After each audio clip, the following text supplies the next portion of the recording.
Good morning. তো আজকে সকালটা এখান থেকে শুরু করছি। আর আমার গলার অবস্থা খুবই খারাপ, আমার এর থেকে বেশি আওয়াজ বেরাচ্ছে না, এত পরিমাণে ব্যথা, আমি খাবারটাও খেতে পারছি না। যাই হোক, কোনো রকমে যাচ্ছে। একটু কাজ বাজ নিয়ে বসেছিলাম। আর সত্যি কথা বলতে, আমি কলকাতা থেকে এত মাল করে নিয়ে এসেছিলাম, সব রেখে এসেছিলাম।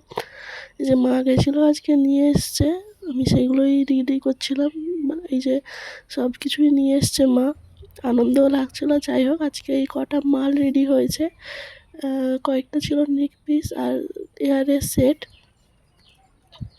তোমরা একটু দেখে বলো তো কোনটা ভালো লাগছে, আর মানে ডিজাইনগুলো তোমাদের পছন্দ হয়েছে কি না। আমি খুব সিম্পলের উপর রাখার চেষ্টা করেছি, এইটা আমার খুব পছন্দ হয়েছে। তোমাদের কেমন লাগছে একটু জানিও আমাকে।